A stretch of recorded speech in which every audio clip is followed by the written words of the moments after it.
All right, so let's welcome back to the podcast Dr. Melinda Anderson, the Executive Director of NACADA. Melinda, how are you? I am well. How are you, Matt?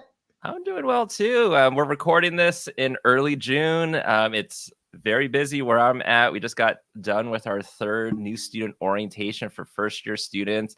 We got 7 more to go this month. So it's going to be pretty busy, but I'm sure you're pretty busy as well.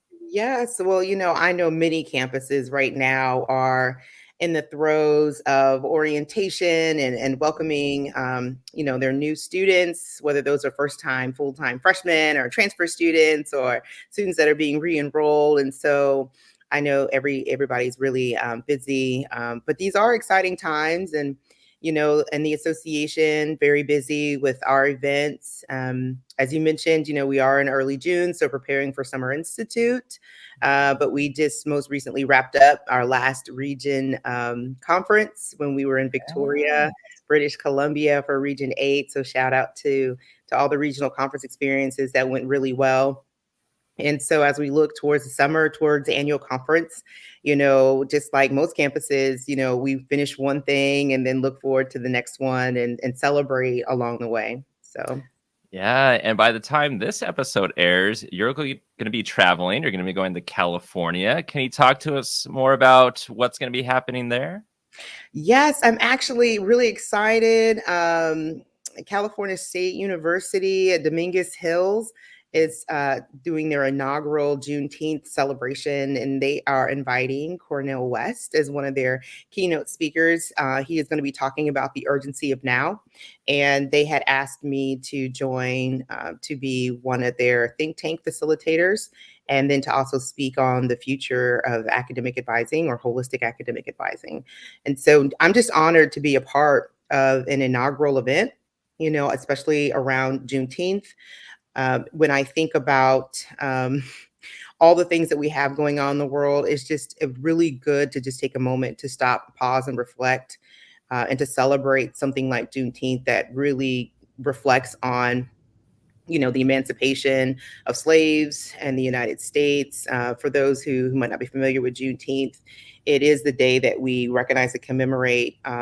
So, for example, when Civil War ended and slavery the practice of slavery was stopped.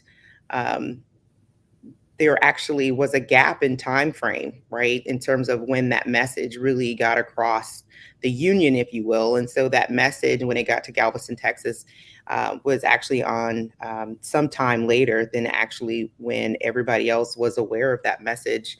And Matt, it's so funny when we talk about this. I always want to be specific with my facts. So it was annually on June 19th. In 1865 is actually when the day is for it to when it really happened. And so, of course, when you think about when it was actually abolished, and when you think about when people were actually told, there was some time there, right, where people were still practicing slavery who actually were not supposed to be enslaved. And so that day marks that official emancipation event. And so when you think about how we're celebrating Juneteenth and what it means, especially with the social unrest that we're seeing, the murders of George Floyd, the continued murders of people of color, Asian hate, the what we're seeing in terms of the response of our communities, society saying enough is enough. It really is wonderful to be a part of this particular event, saying, how do we look at where we are now as a society? How do we come together? How do we build relationships? How do we forge alliances? How do we look towards the future? And then for me to be invited, and particularly when you think about NACADA, the Global Community of Academic Advising, holistic future advising support in our diverse populations for our students on our respective campuses. So just being invited to that conversation and to be at that table, especially with great renowned speakers like Cornel West that I mentioned, but Sean Harper is also going to be there, and Tyrone Howard is also going to be a featured speaker. I just cannot wait. So really excited. Yeah, and I mean, even though this is, let's say, an event from Cal State Dominguez Hills, like they're bringing in people from outside of California. I think this is going to be, an educational time, and hopefully you have a good time as well. Are you pretty excited for Cornel West? I am, and I'm really excited for any time that you can get around the table with thought leaders Hmm. who are looking at not just what has happened historically, but contemporary, right? Given the context of where what we're living in, what's happening with our leaders, what's happening from all vantage points, right? Economically, politically, socially inclined. How do we come together and how do we make sense of the world that we're in right now? So definitely, I hope that it's not too obvious that I'll be fangirling a bit with him specifically, but then especially with all the other great speakers. I've had the opportunity to meet with Dr. Sean Harper at another event, what's interesting is that when I did meet with him briefly, he mentioned to me that his first research grant that he ever got was from NACADA when he was at Penn State, and it sparked his interest in research and his activity. And he said that he would always be grateful for NACADA of believing in him, even as a young scholar, and being able to do all the great work that he's done around diversity and inclusion in higher education. So I'm really looking forward to being able to reconnect with him and hearing where he's been and the work that he's doing, because I know he's doing some really great things. Yeah, no, that's what's up. And, we're talking about this event you're going to be going to, but then also around this time is going to be the first Summer Institute. Now, by the time this airs, it'll already be going on, but there is going to be another Summer Institute in July. Can you talk to us about what the Summer Institute is? Yeah, so thank you for bringing, our summer work up, because I think, especially if you're new to our association, you're hearing about, annual conference, regional conferences, and especially the winter institutes that, happen in January. But the summer institutes are a little bit longer than the winter institutes. They're so, for example, we're going to be in Erie for almost a week, looking deeply into academic advising practices, strategies. For example, if you're interested in just, how do I build an advising syllabus? How do I think about assessing my programs? How do I think about leading in, diversity initiatives in my advising spaces? Are just some examples of some of the topics that we'll consider. But then people are still bringing action plans, right? I have an idea, or I know that I need to execute something on my campus.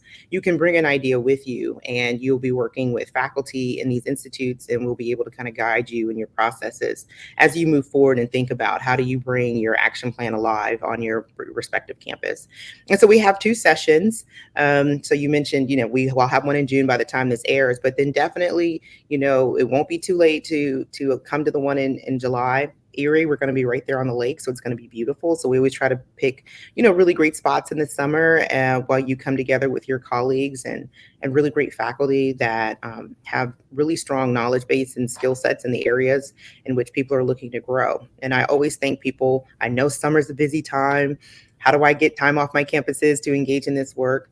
But it's meaningful, it's impactful, and it really helps you think differently about how, when you come back to your campuses, how do you continue to make a difference for your students and for your staff?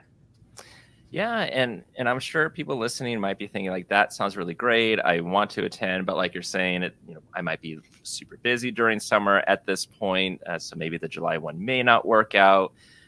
But if someone wants to go, they might also be thinking, well, I need to ask my supervisor, my boss, and I know one thing that might come across as like, well, a regional conference, usually the registration fees about $155. An annual conference is maybe 400, a little bit over.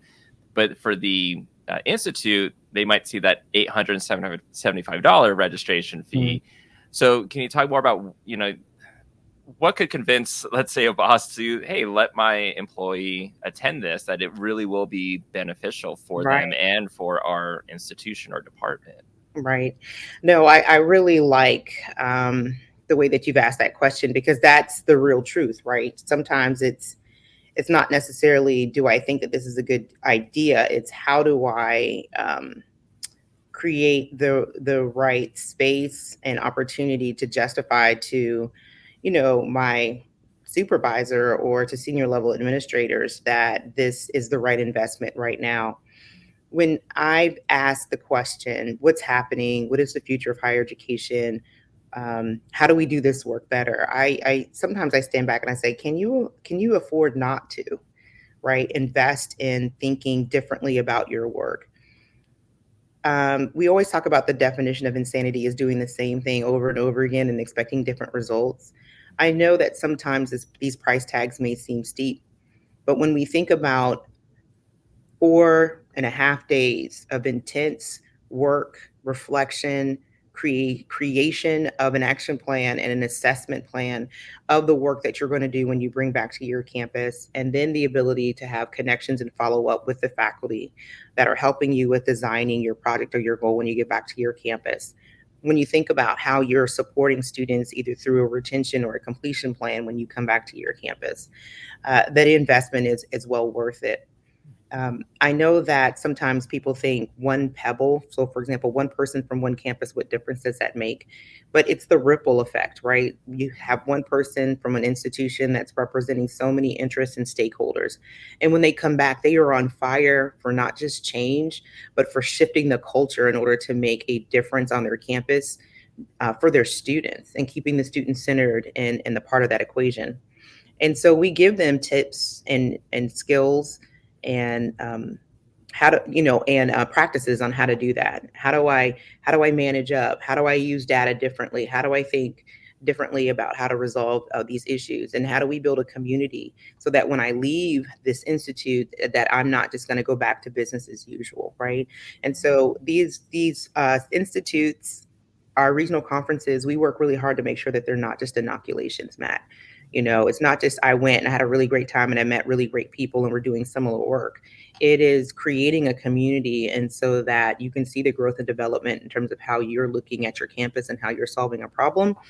But then you're also connected back into this space where you are constantly sharing ideas and you're constantly thinking about ways to shift culture and energy on your campus in order to continue to improve outcomes for your students. Yeah, so at least it sounds like with the Summer Institute, the attendee is leaving with an action plan of sorts. So hopefully that does bring some sort of change, whether it's little or large, at their institution. But you mentioned like energy, and I think connected to that, it's like the motivation to do it. And also probably knowing that at certain campuses, sometimes change takes a while. And so it is a process. So you might have some that attend the institute or have gone to a conference. They want to bring change back to their campus, and they feel like they hit a brick wall. Mm-hmm. What does one do about that? You say, what do you do when you hit a Yeah. brick wall, right? So what I often, so when I was in those spaces, right? So I always want to remind people, like, I was not born in this role, right? I was not born in this idea of, and in this space, if you will. And so when I hit brick walls, I always try to think to myself, I try to reframe it, right? So is this about process? Is this about policy? Is this about people? And then trying to figure out, well, which one is where I'm feeling the most challenge? Is it about people? Is it about a lack of understanding or awareness or resources? Is it about policy or process? Who's responsible for that policy or process? How do I help them understand the best avenues, or how should we shift this policy or practice, if you will, in order to get the best outcomes that we're trying to achieve? I'm always thinking about coalition building. And I know that sometimes people say, I don't like politics. It makes me nervous. But if you don't think about politics as this idea that I have and you don't, if you think of politics as this idea of coalition building and how do we come together, and we just have different needs or we see the problem differently. But if the goal is always student outcomes, how do we help students learn what they need to learn? How do we help students grow in the direction in what we want them to grow? When you're hitting that brick wall and you're breaking down kind of where you feel like the wall is, then it gives you options to figure out, well, okay, what is the best strategy to tackle the best wall, to this brick wall, right? So I love your analogy, right? Is the brick wall too high, right? Do I not have a ladder? Is the brick wall um too long this way? You know what I mean? Maybe I need to dig under, so and do I have a shovel, right? And so I think breaking down kind of the problem at first is then going to give you strategies. But the one thing I do want to come back to is this point of hope. I think sometimes when people get back, they're excited because they've been around people who are also excited. And then you get back and you're by yourself. And then you're just like, man, who's going to motivate me to keep wanting to move forward when everybody else around me just says, hey, man, it's just going to be what it is. Mhm. It is the community that's going to continue to lift you up and to encourage you. And I think that that's the part of the networking that I think sometimes people don't really see to their advantage. You're working with like-minded people, and then you're back on your campus, and you may feel isolated, or you can't find your village right on your campus. And so, how do you create that same energy that you had at a conference experience on your particular campus? And so finding strategies in order to do that to kind of keep you motivated when you do run into that brick wall.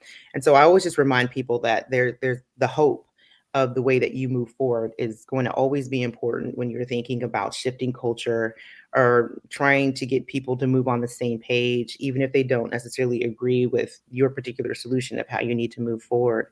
And then, you know, we all want students to be successful. And so keeping that in the center of your goal, even when you feel like times may not be exactly where you want them to be. Um, and so that's what I would offer for anybody who finds themselves stuck or looking at a brick wall right now. Um, yeah. No, that's great advice because it's almost that some of these strategies, if they feel like they're hitting that brick wall, they can get through in the short run utilizing these strategies to eventually address the main things in the long run and then still utilize those same strategies. Yeah. And let's shift over to, I mean, we're talking about the Summer Institute, so keyword summer. And, a lot of people outside of higher education a lot of times think that we as advice professionals, educators, or whatnot, we get summer off. So what is summer like for the executive director and the EO staff? I know I'm so glad we're talking about this because I do remember, when 'cause I just most recently left the campus, right? And so people would always say, like, "What are your summer vacation plans?" And you're like, I'm still gonna be here, so enjoy your time, right? So things are still, like I mentioned earlier, busy in the EO because we do have summer programs, preparing for annual conference that happens in the fall. The board and council are still quite busy, getting through or thinking about strategic goals and benchmarking and committee work is still happening within all respective divisions. So the EO and supporting our NACADA leaders, that work still happening in the summer. And for me specifically, I'm, still learning aspects of this position. It hasn't been quite a year yet. And I know that some people are still kind of like, what? It hasn't been a year? And I'm like, oh no, this is month 11. This is June. I started July 1. And so just I'm still learning a lot in the role. And so having events, like for example, going to the Juneteenth event, but then, still engaging in like Summer Institute, while also thinking strategically about how the executive office continues to do good work in supporting the changes that are happening in the association, and then also the field itself and advising has continued to change rapidly. And I know that some people think of that being necessarily connected to the idea of the pandemic and operational changes, but in terms of the enrollment challenges that we're seeing in higher education that were happening even before the pandemic, but just in terms of supporting diverse populations. So from from a professional development standpoint, what do our members need, right? Those things are going to look differently. And so how do we support our members in our association, and so that we're not doing things, right, that no longer make sense because that's not what people need in order to do their best work on their campuses. And so we are quite busy in the summer in terms of thinking through those things strategically, and then operationally still executing a lot of things. Um, so we're trying to also find time for breaks. I always encourage people, you cannot pour from an empty cup, are the things that we like to quote and say. But I really have encouraged the staff, please take some time this summer.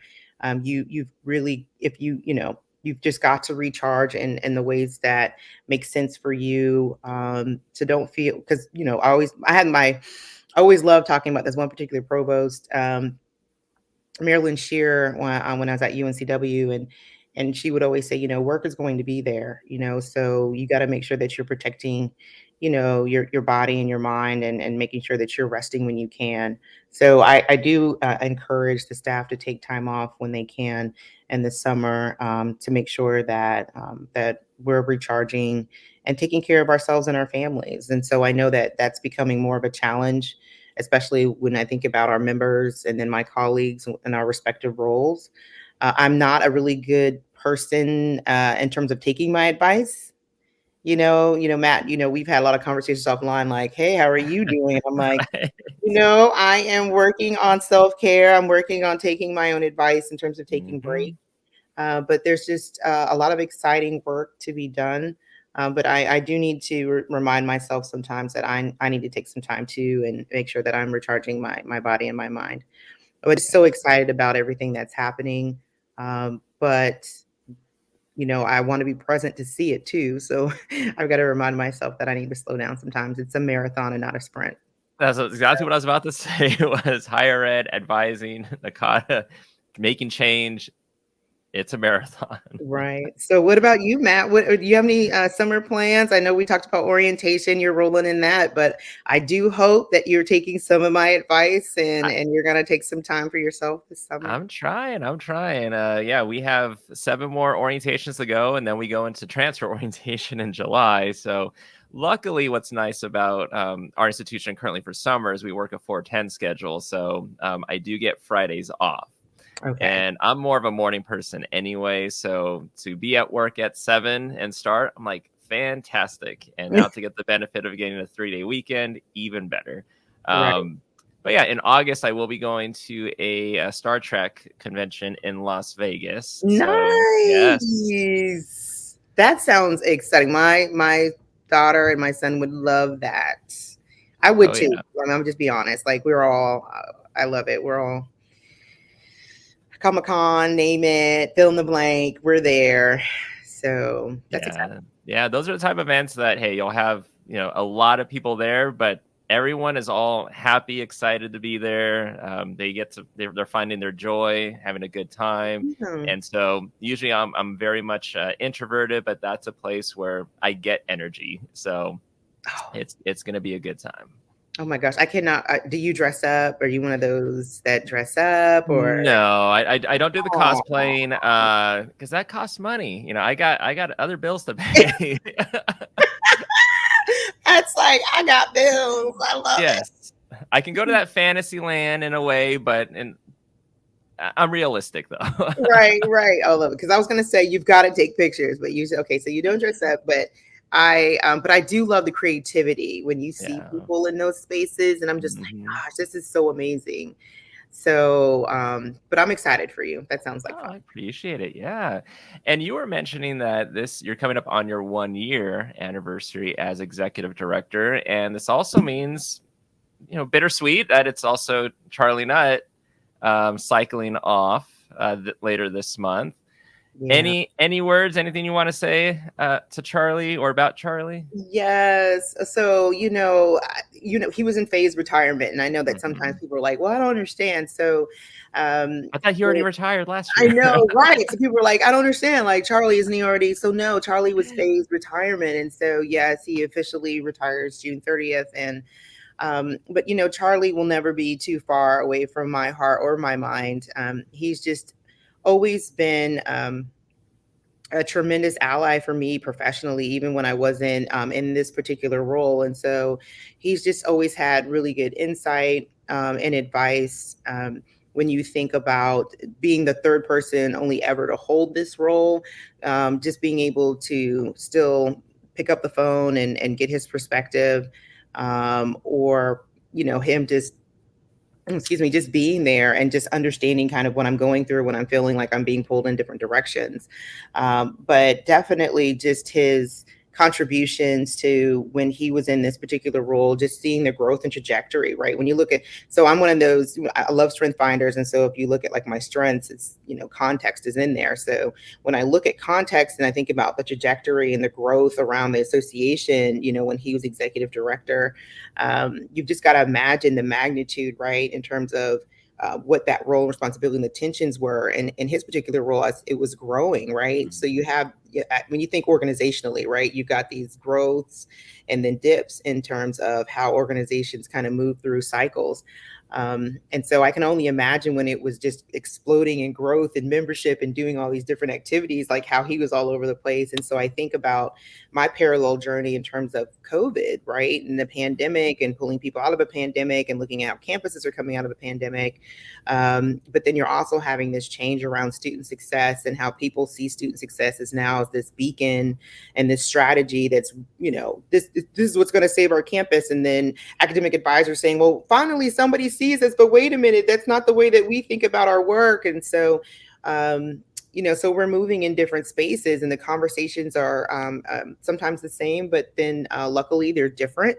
And so him being able to have me being able to pick up the phone and talk to him through some of those things and, knowing some of the players that are still out there is just really comforting.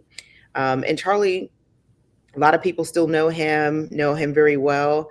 And so he'll never be too far away from our hearts and minds. And we look forward to celebrating him at annual conference because with everything in Cincinnati coming out of COVID, really wanting to do it well, out with a bang, at the end of such a remarkable and great career, and really wanting to be able to celebrate that. So we're looking forward to that. Oh no, 100%. Yeah. Look forward to seeing him in October at the conference. And speaking of conferences, we were talking about region conferences are now over. We have the annual conference fast approaching. New student orientations are in full swing. Advisor burnout is, even more prevalent. Many institutions have advisors positions posted, but they're having a hard time filling those positions.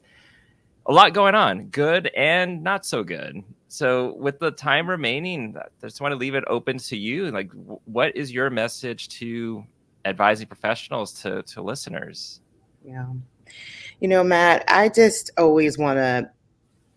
feel so compelled to always thank you for this platform and this space and allowing honesty in this channel. I know that many campuses, and specifically the advisors and administrators that I've been talking to, are really challenged with what we're seeing right now. The turnover.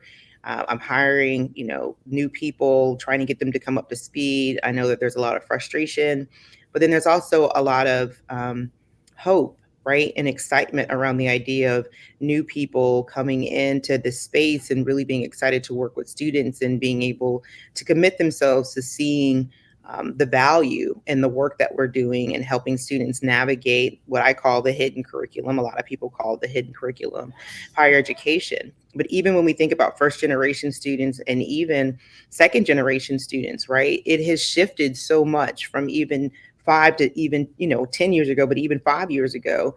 There are so many different things that students are now navigating.